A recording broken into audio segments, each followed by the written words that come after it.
Hi, everyone, and welcome to episode 73 of the Tick Bootcamp podcast. The title of today's interview is No One Believed Me, an interview with Anna Strezelczyk. My name is Richard Johannesson. And I'm Matt Sabatello. Today's podcast guest is Anna Strezelczyk. Anna Strezelczyk is a 29-year-old IT professional from Poland. She was bitten by a tick at the age of 7 and started to experience health problems shortly thereafter. As she got older, Ms. Strezelczyk's symptoms began to interfere with her everyday life. She had trouble walking, speaking, and breathing. She also had numerous hospital stays. Finally, at the age of 26, she was diagnosed with Lyme disease and her healing journey began. Now, Ms. Strezelczyk wants to give others hope and inspire them to never give up. She is also passionate about facilitating an open conversation about Lyme disease. Hi, Anna Strezelczyk, and welcome to the program. Hi, thank you for inviting me for this podcast. We're really blessed to have you, and we thank you for accepting our invitation. Can you share with our listeners where you live?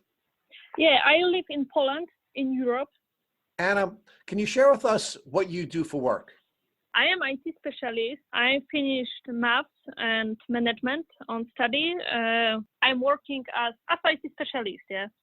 Can you share with our listeners what your family situation is? I have husband, only one husband, and a dog. This is my family. Anna, can you share with us what your life was like before you began to show the symptoms of your tick disease? My life before the Lyme disease, in my opinion and in my doctor's opinion, I have Lyme disease for most part of my life because I have tick when I was 7 years old, and so I am now 28 years old. So Anna, you were suffering from the symptoms of your tick disease for almost the entirety of your life. Is that correct? Yeah, this is correct, yeah. So how did your tick disease symptoms present when you were 7 years old? How did you know that you were sick? The first symptoms, I have cardiological problem with my heart, yeah. My heart speeds up. It's very hard to recognize this because this is proximal speeds up to 250 beats per minute.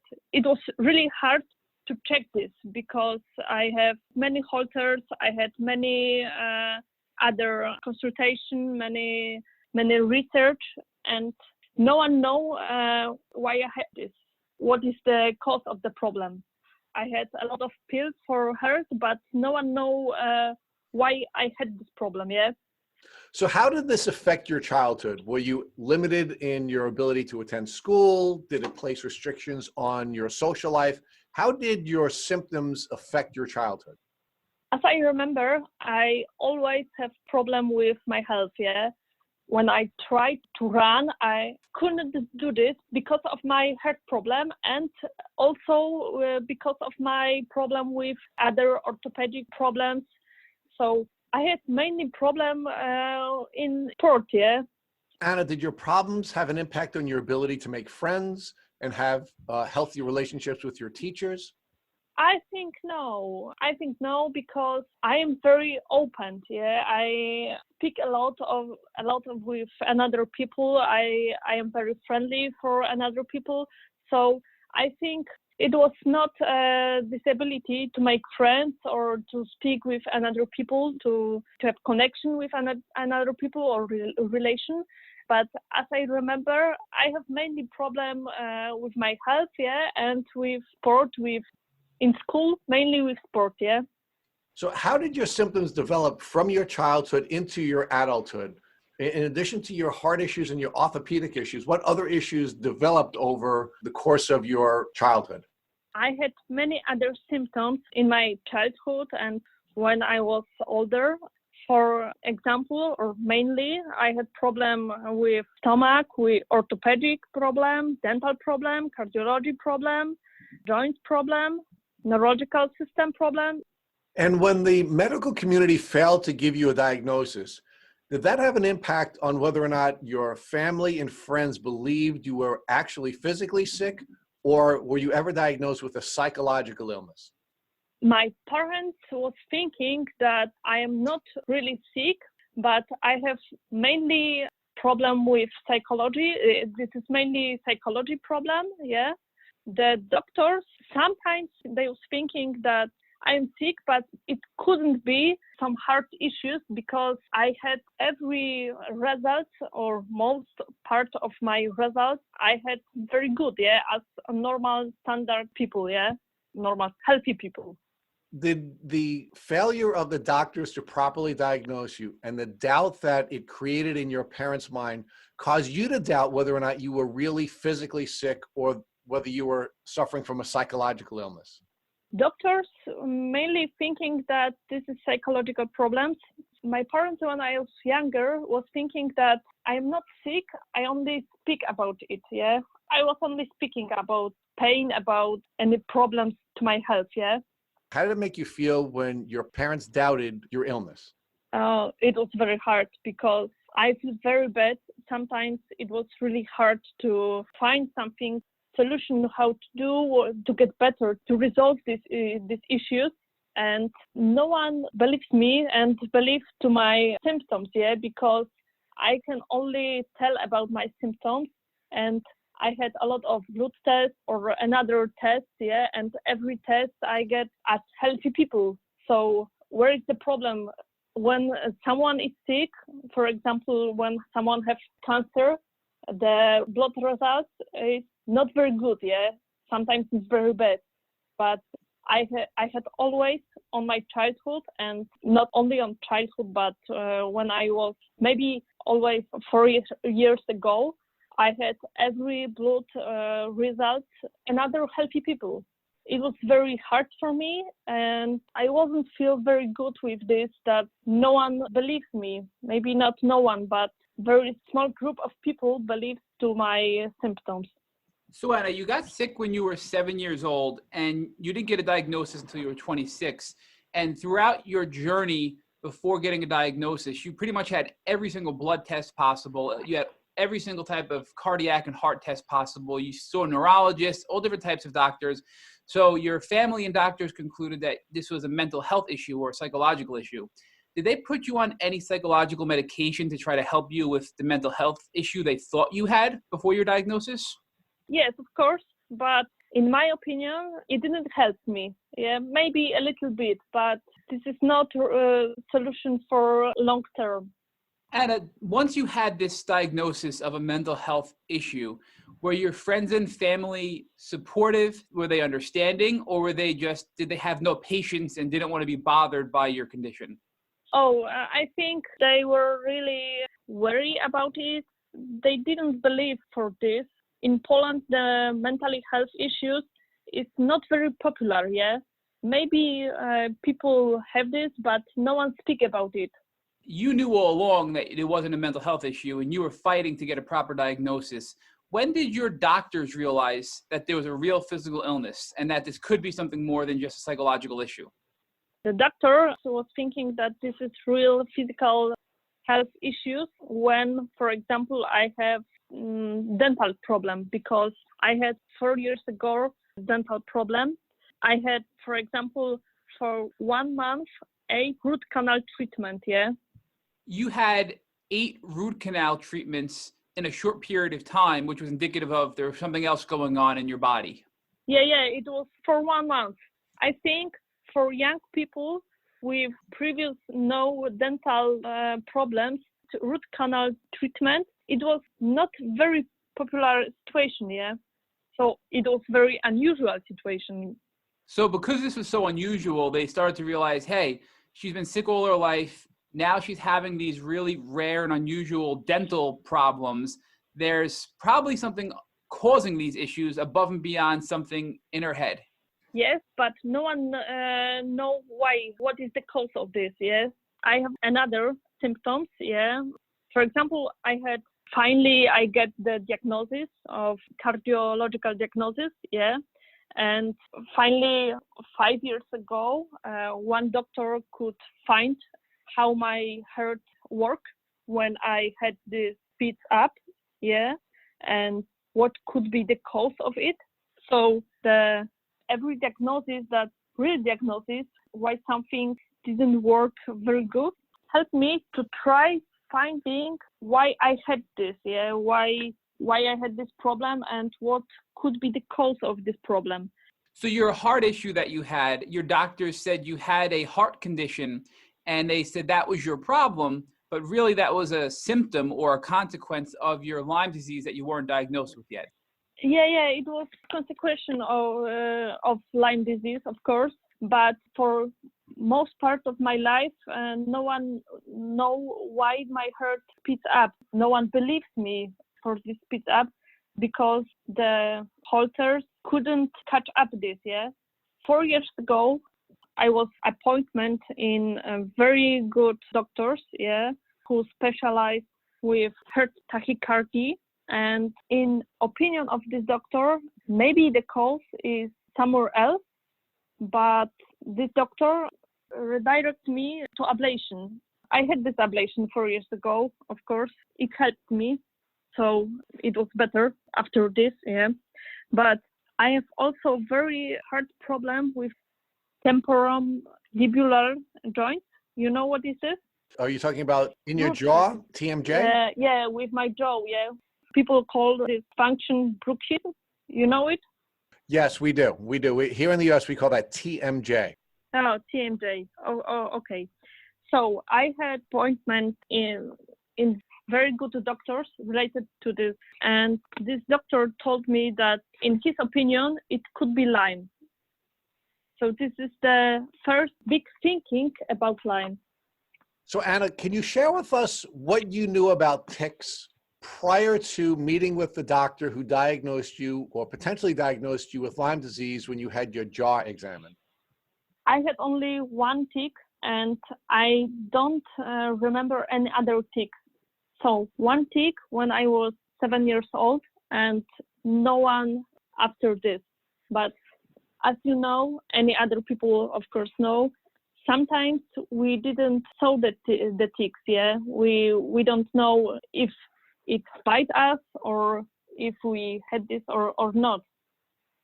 Were you aware of Lyme disease or other tick diseases prior to meeting with your doctor who examined you for your potential TMJ? No. Are ticks well known in Poland? So do people in your country, are they aware of how dangerous ticks can be and how severe tick diseases can be to the human? Maybe for last 2 years, the people aware about it, about ticks, but before this, no one heard about this disease, Maybe not no one, but very small group of people know that people could have health issues because of ticks, Anna, do you know anybody else who has Lyme disease? Yeah, I know a lot of people. Yeah, I know a lot of people because with these people, I call to any other people because every people have any other experience, and sometimes doctors don't know what to do with some symptoms, some issues, and other people with their experience could help me and other people to resolve it, to improve it, to feel better. So it sounds like it's very similar to here in the States, where doctors aren't properly able to recommend things to get you better. So you then found other people with Lyme disease in Poland, started speaking with them and learning together and researching together because your doctors couldn't properly help you, it sounds like. Yeah, we have the same situation. In Poland, doctors think that Lyme is very new, and no one exactly know how to find solution, how to find the most appropriate way to treat somebody who has Lyme disease, it sounds like. So doctors in Poland, just like in the United States, they're not sure what the best way to treat somebody is who has Lyme disease in that situation. Yeah, in Poland we have the same. Of course, when I have very bad situation, for example, with my 1 year ago, I have problem again with my heart, or 2 years ago, I have problems with my joints, The eyelid doctors could help, could consult other doctors when I was in hospital, but finally solution or the finally way to pass this disease, no one knows it, Anna, once you got your diagnosis of Lyme disease, what was your treatment plan? What did your doctors prescribe you to help you feel better? When I find information that it is Lyme, yeah, in my opinion, very good day, very good. It was good information because every day I was feeling worse and worse. I couldn't walk, I couldn't speak. I have a problem with breath, with heart, with liver, with joints, with muscles, with bones, a lot of pain, and no one know why. And finally, one day, I get this blood results, and oh, it was Lyme. So it is Lyme.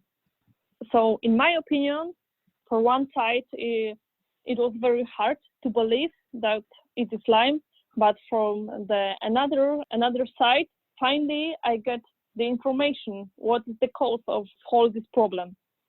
And when I get this blood results and I checked that this is Lyme, I made an appointment for 5 doctors, 3 doctors related to ITSA treatment and 2 doctors related to ILAT treatment. Those doctors, you made appointments with doctors from ILADS, the International Lyme and Associated Diseases Society, and also the Infectious Disease Society of America? Were those the two different entities you went with? Yeah, in Poland we have 14 doctors. They are in ILAT community, yeah? They're doctors that are active in the ILADS community and trained by ILADS. Yeah. And I had 2 appointments of these 14 doctors in Poland, yeah. And when you went to these doctors that were ILADS and Lyme specialists in Poland, what was their recommended treatment course for your Lyme disease? Oh, I get full information about Lyme, not full, but every meeting takes more than 2 hours. And doctors explained me why I had this problem, for how long I could have this problem with Lyme. Yeah, what is the proposal of treatment, what I should do, what I need to change. For example, I needed to change my diet, I needed to change my life, I need to change everything. What type of medicine did you end up taking to treat your Lyme disease from these ILADS doctors? I get from ILADS doctors antibiotics and also herbs. Also, I get information what I can do. For example, I get information about sauna, about ozones. Yeah, I got information, for example, about herbs, sauna, ozones. So it sounds like you took a pretty comprehensive approach. You took antibiotics, a pharmaceutical approach for antibiotics, and were they oral antibiotics or did you get IV antibiotics? Firstly, I get antibiotics in pills, yeah, but in Poland, I don't know, maybe in USA you have the same situation. Antibiotics in injection, yeah, we get this for the last part of treatment, yeah, when we finish the treatment. Anna, so you started with oral antibiotics that you took in a pill form with water and, swallowing the pill. And then after that, you got the needle antibiotics because it sounds like in Poland, it's much harder to get IV antibiotics, which are, injected into your blood in a needle. Is that correct? Yeah, this is correct. But I get the second part of antibiotic in hospital. Yeah, 1 year ago for 2 months because of my physiological problems, because problems related to my heart, and I get antibiotics in hospital. Above and beyond being on antibiotics, you mentioned you also did herbs, you did ozone therapy, infrared saunas, and other things like that. So can you talk to us about how effective the infrared sauna was? Do you feel that the infrared sauna helped you feel better? For every alternative method, I think the best could be, in my opinion, infrared sauna, yeah, and in my opinion, ozone therapy for very short time. The improve of my condition was for very short time. It was not a long-term option, yeah.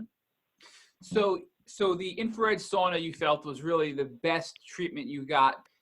The ozone therapy cost very much. Yeah. So people need to spend a lot of money for something which wouldn't help us enough. This is my opinion. You also mentioned the herbal therapy. What type of herbs did you take? I had many herbs. Yeah, I take, for example, resveratrol. I can mention that it was whole protocols. Anna, did the herbs help you feel better? So you went on a whole protocol. It wasn't just one or a couple. You did a whole protocol of many different herbs to help restore your health. Do you think they helped you feel better? In my opinion, the herbs in pills or the herbs which we can buy from stores don't work as good as help me, for example, the herbs prepared directly for me by people who specialized in herbs, yeah, and in herbs medicine, natural medicine. So all in all, if you had to make a recommendation to somebody had a similar case to yours, what would you say was the best thing you did that helped you feel better as a recommendation? In my opinion, I can recommend every people to check what helps them, because for everyone, every way can help different. Yeah, we could have different results. In my opinion, we should change life. For example, change diet. Yeah, I am also now on disulfiram therapy, and this is the best, in my opinion. This is the best medicine which I was taken for Lyme therapy. Yeah. So that's disulfiram, right? The new drug disulfiram. Yeah, disulfiram. Sorry, disulfiram. So that's actually becoming more and more popular here in the States as well.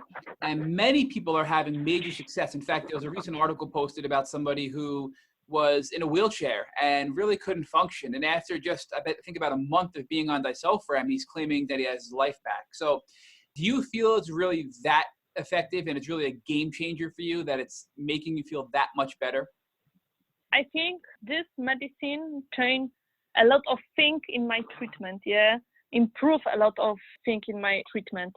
I had very good results.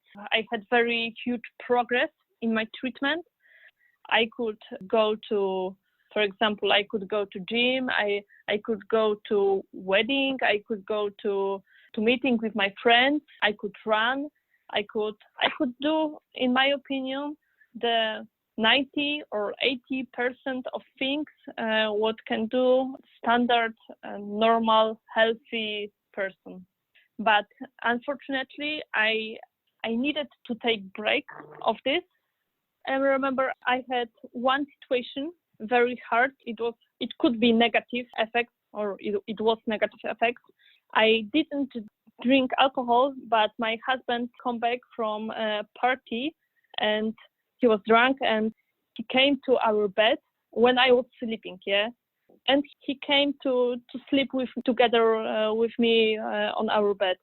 And it was very hard for me because 1 hour after this, I wake up. I had very big problem with coordination, with balance. Yeah, in my opinion, I had the most part of symptoms with disulfiram, not poisoning disulfiram, but poisoning by alcohol. And when your husband came back from a party, he was drinking alcohol, got into bed with you, and just from him drinking, you then got very sick when you woke up because of him, I guess, breathing the alcohol and the smell of it being around you. Yeah, that's right. So now it sounds like you've made some major progress. That, just for our listeners, you were going to be on our podcast many, many months ago. And then due to a schedule conflict, we had to reschedule for today, of course. But back then you said you were about 40% recovered. But you mentioned earlier that now you're maybe back to 80, 90% recovered. Is that correct, that you've made that much progress since our initial point of contact several months ago? Yes, it is correct, but I need to clarify the huge progress I had when I was taking disulfiram first time.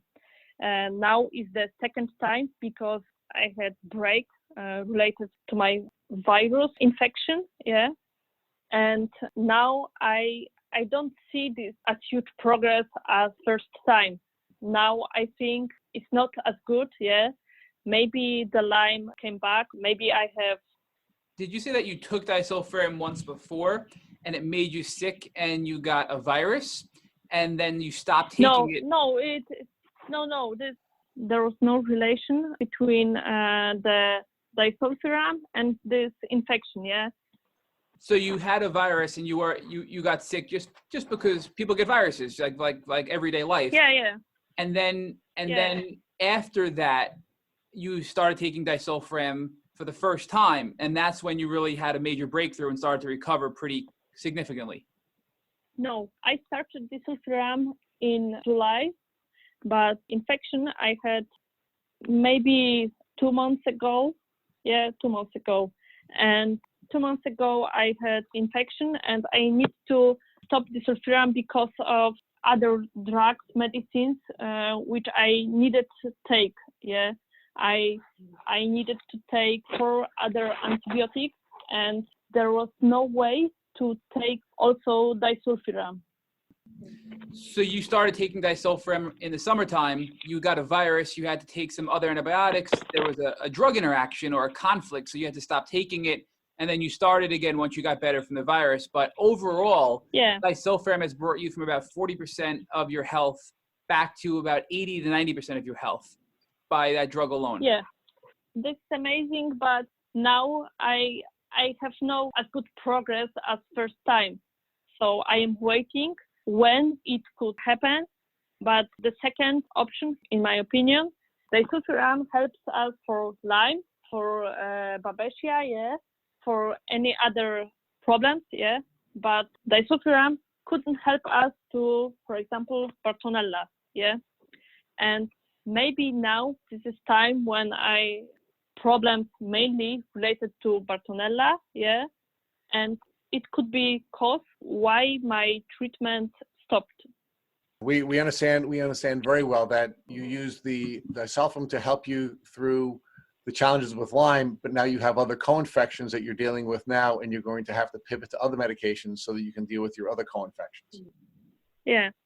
Tell us how you're doing now. I mean, you've shared with Matthew you're between 80 and 90%, and what has that allowed you to do in your work life and in your social life? How are you living differently now that you've gotten to this level of recovery? Now I feel better, yeah, of course, but this is not time to back to work. I need to take break. I can go to shop. I can meet with my friends. I can do what I need, but I couldn't do it for a long time. For example, I can go to shop, but only for shopping. I can meet with my friends, but we need to meet, for example, for 1 hour. We understand. So you're just on it for a short time, and you're hoping that you'll continue to recover at the same rate you are now that you're on this new medication. And with that, you're hoping you'll have a better social life and more energy so that you can go back to work. Yeah, that's right. Can you tell us about how you're different because of this tick disease journey? Meaning, why are you a better person and a different person because you've gone through this journey with your tick disease? Oh, I think I'm a better person now because I met a lot of people who have problems related to Lyme. I met a lot of great people, yeah, very friendly, helpful people. And in my opinion, when I had better condition, I didn't think about people with big health problems.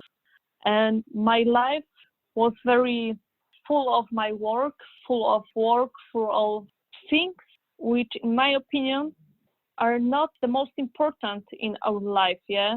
Because in my opinion, the most important thing in life is health. Now, this is my thinking for now. And 4 years ago, I was only thinking that I need to improve my skills, improve my knowledge. I need to get better and better in work. I need to get more money, yeah. And now I think everything changed since I had Lyme. You have reached out to the Lyme community through the social media. Can you share with our listeners why you're using social media as a way of reaching out to people in the Lyme community and to help them avoid what you've had to go through?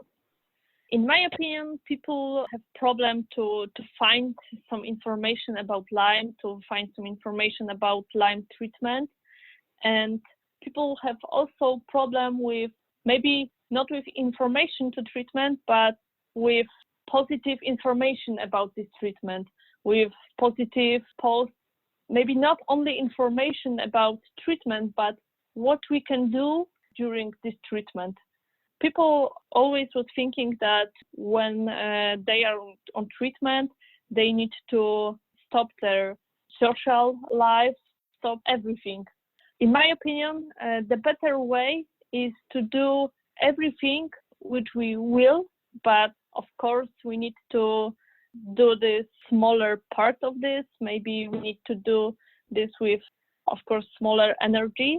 And the cause of my Instagram profile or Facebook profile is that I think it could help people to find maybe information, maybe information about something which doctors don't tell us, maybe information about any other alternative option, or maybe only information about some positive parts of life, yeah.